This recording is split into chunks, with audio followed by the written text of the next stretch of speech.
Afternoon, everyone. Thanks for coming out. So I'm Charles Caldas. I'm the CEO of an organisation called Merlin. Merlin's a global digital rights licensing agency that was set up by independent labels from around a dozen countries in 2008 to look at the evolution of the digital market, how we could better perform as independents in that space, and to try and give independents a better way to compete in what was an emerging market.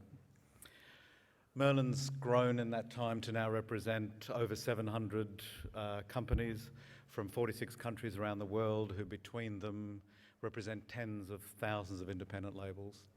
We license their music onto services like Spotify and Google Play and YouTube and the rest. So what am I doing here?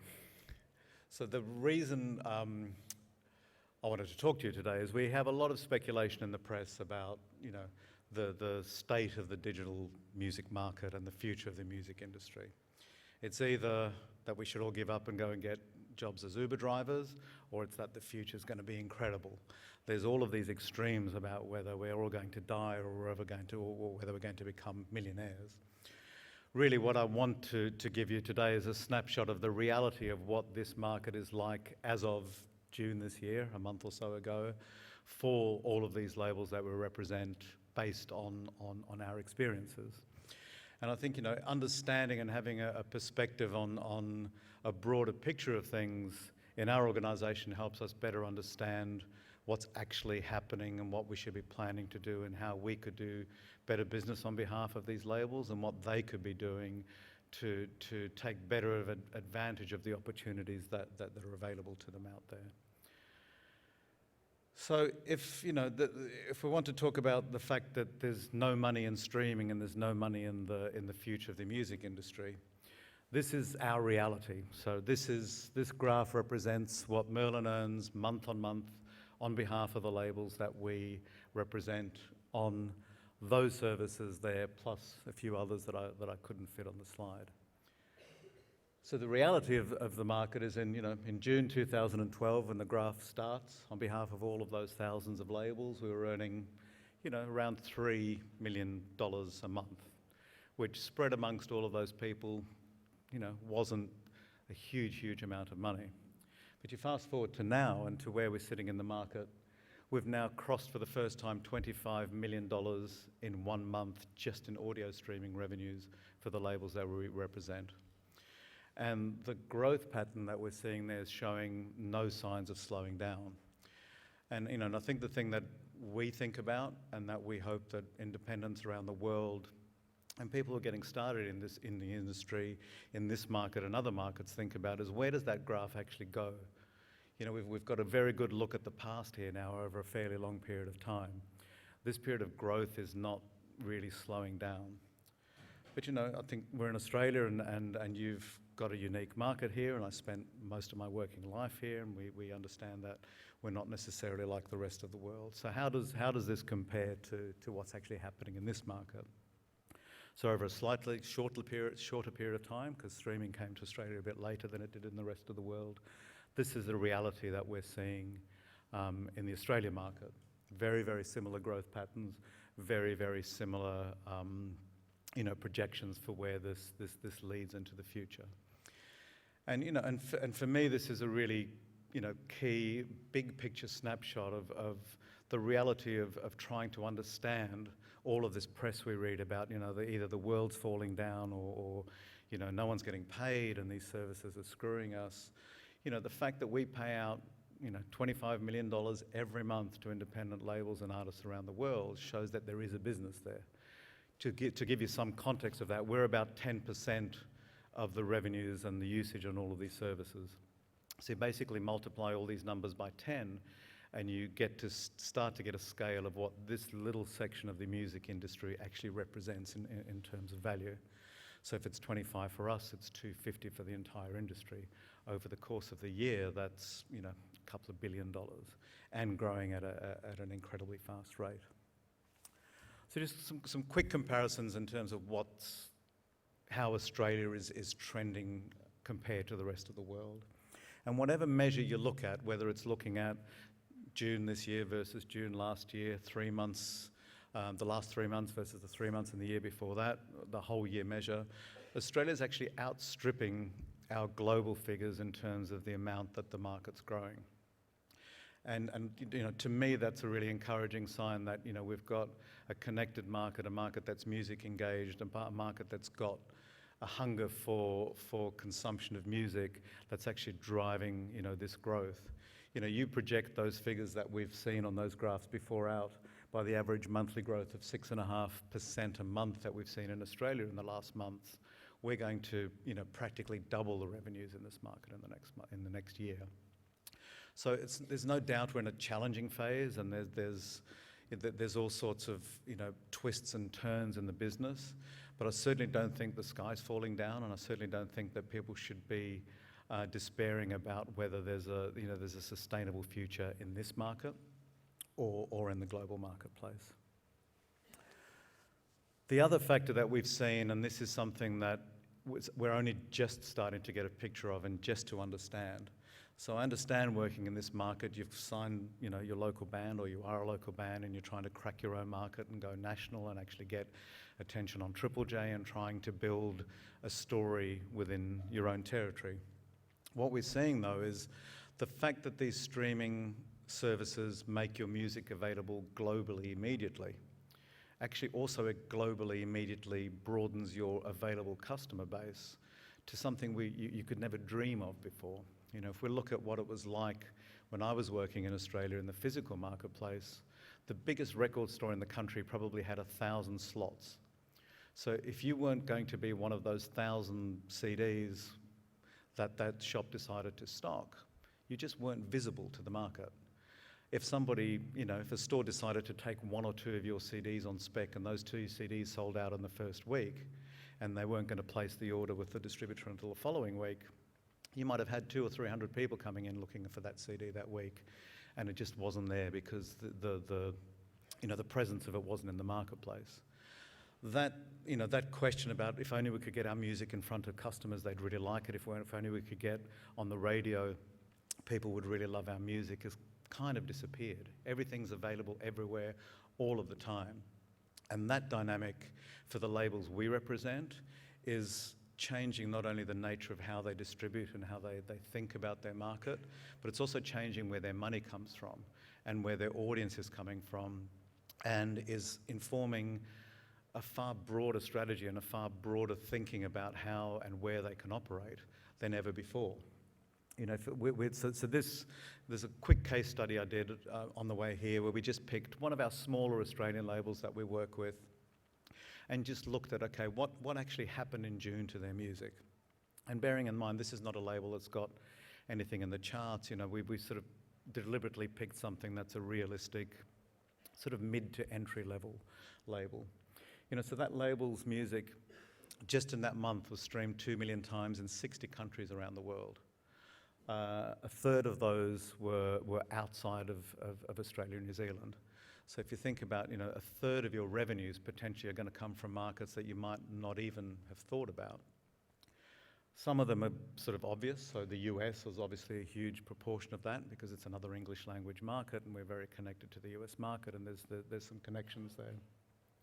But then you really think, and if it's 60 countries, where is all of that coming from? And the fact that we're thinking that 35% of our revenues are coming from across Europe and 10% across South America, these are markets, and you're starting to get into markets in Eastern Europe and Southeast Asia and South America that, used to be pretty much to the Western music market of almost zero value.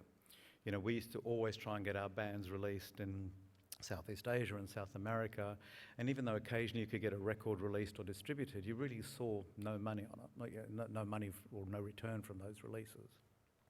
Now this is consistent month-on-month revenue that's coming in.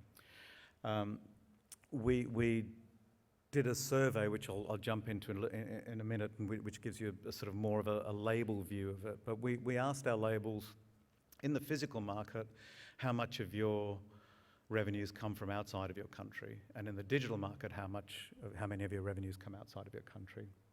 39% of them said that more than half of their revenue comes from outside the country that they operate in, whereas in the physical market only 16% of people said that. And we've seen this pattern consistently. I did this analysis in Japan a couple of months ago. I'm doing it in Korea in a few months.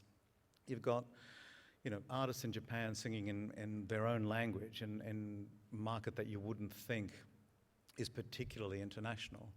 And those labels are getting a quarter of their revenues now from South America. They're getting a significant amount of revenue. I think it was about 8% from Australia and New Zealand.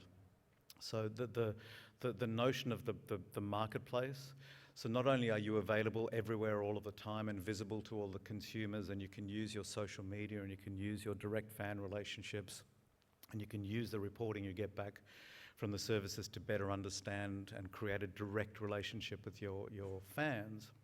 Your fans now potentially are not just in the pub down the road or in the next city you're hoping to go and play in or in the next local radio station. They're everywhere, and it's worth keeping an eye on that because I do think we're going to see some really unexpected results.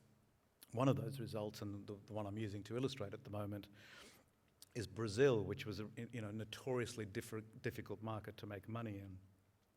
Merlin as a whole now makes more money out of streaming in Brazil than we do in France. And if you think about that in terms of perceived wisdom of the music business, France should be one of the top 10 markets in the world. Mexico is now one of our top 10 markets for streaming as well.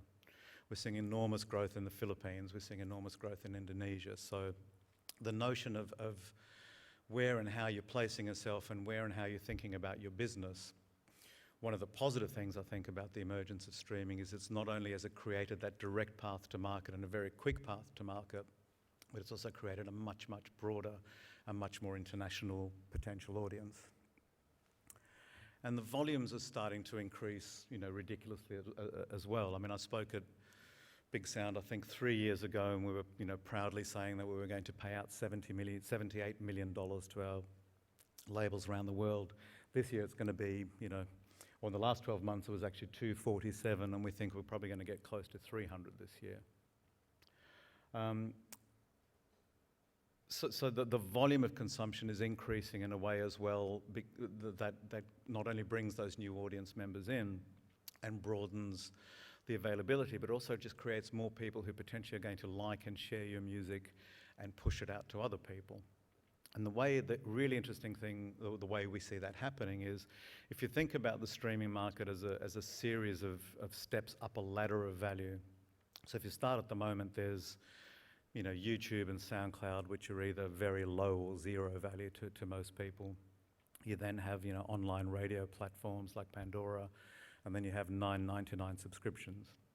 If we look at the way we perform in terms of market share, which is how much does our Merlin music get played in each of those tiers, the highest value consumers, the people who pay most for the music, consume our music 27% more than the people in the free tiers. So as independents, we feel that we're battling against these huge multinational corporations to actually get any kind of share of market. What we're seeing for independent labels is the more digital the market gets and the more consumers come into the market, the bigger the pie actually is for us. And this is really driving from all of the labels we represent and all of the people that are coming in and joining our organization all the time, a real dynamic of possibility and growth, which I think should really be at the center of how we're thinking about where we're heading in this market. I think trying to, as you can see from that graph, you could pick any point on that graph of revenue growth and try to analyze what the market looked like. And in the 1 or 2 months it might take you to do a deep analysis of that market, the market's shifted already, and it's shifting incredibly quickly. So I think this sense of possibility and investment and faith is something that we're really seeing our labels start to believe. We're seeing markets move from decline into growth. The Australian market showed growth for the first time in years. We're seeing the same story in a lot of territories where streaming and digital music as a whole is taking a hold. And this shows how the shape of the label business is changing and how independent labels are actually seeing the nature of what they do in the market shift incredibly quickly. So in 2015, we hit a tipping point in that the majority of our labels said that more than half of their overall revenues in their business were from digital exploitation. In a year, it moved from 54.5% to 62%. So this, you know, and I haven't gone back another year, but I think the year before that it was in the 40s. So the actual shape of the business is changing so much that I think it's time for labels to really be thinking about how they shape their business, what their functions inside their labels look like, from all aspects, from distribution, from marketing, from promotion, from every angle. This is a illustration of the dynamic I spoke before about, you know, how much of your business comes from outside of your territory and digital versus physical. But this is, you know, still the biggest growth dynamic and the biggest injector of value into our sector at the moment. So this shows year on year what proportion of people's digital revenue streaming represented. You know, in 2014 it was only 20%. It was almost half last year. This year we expect it's going to get somewhere around 2/3. And that shift in shape in the market is, you know, if we think about this as an ecosystem and we're trying to rebuild a healthy marketplace and get things to actually take seed and grow again. I mean, if you were doing that in a horticultural environment, you'd try and minimize the plants that were dying and maximize the plants that were thriving. And I think the real opportunity here is to look at where the market's thriving, how we can build on that, and how we can make that a bigger part of our business so that more of our ecosystem is taken up with growth rather than decline. And this is the thing that sort of surprised us because, you know, at Merlin we're very digital focused. We don't really have a view of what's happening to labels business as a whole, like what's happening to their physical business, what's happening to their download business. And those markets are challenged. There's no doubt that, you know, physical has suffered a downturn, even though it seems to be flattening out a little bit at the moment, that downloads are declining. But in spite of that, and in spite of the fact that we're, you know, reading and hearing that this, you know, the streaming market's unsustainable and it's going to kill the business, 2 years in a row now we've had around 2/3 of the people we represent saying their overall business grew in the time of incredible movement and turmoil. And that's really counterintuitive. You know, it shows, and I think it shows that not only are labels learning to look at maximizing where their revenues are coming from, but they're actually managing to retool the way they do business so that they can actually increase the profitability and increase the amount of revenue that's coming into their business. That's stuff you never read in the press. You're never reading, you know, about, hey, so all of these labels, businesses are actually growing, even though the sexy story is about, you know, I got 1 million streams and I got paid 40 cents, which is, you know, unfortunately what seems to dominate most of the crap press we read nowadays. So all of this is opportunity and all of this is great, and I think, you know, we certainly are seeing from an independent label perspective that the digital marketplace is something that's you know, not only changing the nature of the business, but actually creating a better environment for independents to operate in, more opportunities and more value than we've seen in the market in a long time. But this is the one that I think is our biggest challenge in the next couple of years. So we asked people as part of the survey we did, which is where all of these graphs come from, where every year we ask all of our labels to answer a series of questions about the shape of their business. We asked what percentage of people's revenues came from video-based services like YouTube and Vivo. Well, you know, 40% of them said that represents less than 5% of their overall business. Almost 82% of them said that it's less than a quarter of their business.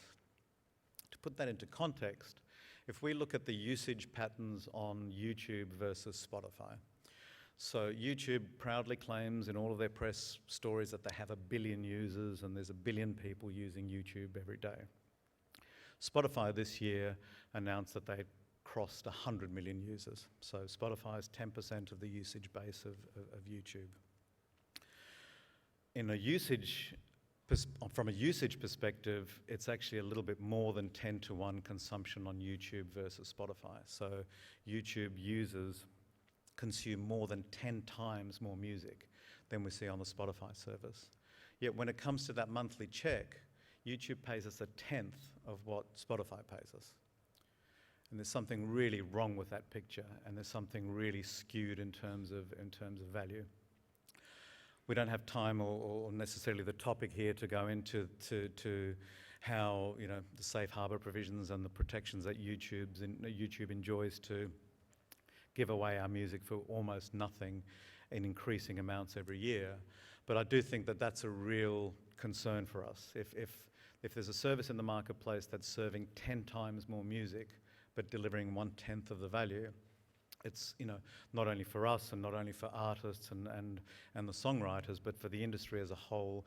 That's something I think we really need to address, particularly if we're going to take this growth dynamic into somewhere that creates a really healthy ecosystem again and drives investment and innovation in really positive ways.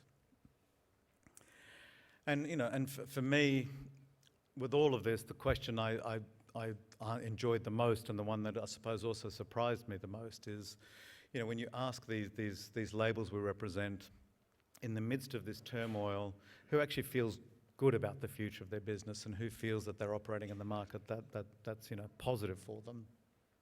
80% of people, you know, except for the one miserable bastard at the bottom, are feeling good about the future of their business. And again, that's not what you get in the narrative. That's not what's kind of sexy in the sort of muckraking digital press that we have to read every morning if you subscribe to some of those things. So I think, you know, even looking at this from an Australian perspective, streaming has been a factor in this market much less than it has, and for a much shorter time than it has in other markets. But it's moving and it's mobile and it's creating a dynamic that we're sort of following at the moment. And I do think that we need to take this optimism and this sense of possibility and try and use all of the innovation and the expertise and the creativity we have, you know, in this market and other markets, to actually think about, okay, if this is what the music business really looks like, and if this is the future of our business, how can we do this in better and better ways? How can we protect our value? It's what we do every day. It's what we think about every day. And I like glasses that are half full, and it sort of feels like our glass is half full at the moment. I hope that gives you, who are in this business, who are feeling a little bit despairing about the fact that the sky's about to fall in, some actual tangible, albeit snapshot evidence that I don't think the sky's anywhere near falling down, and that you know, we're going to see more Courtney Barnetts, we're going to see more Tame Impalas, we're going to see that happening across niches and genres that we never expected, in markets that we never expected, and I think that's pretty good news for us all. Thank you very much. Enjoy the rest of Big Sound. Take care. Thank you.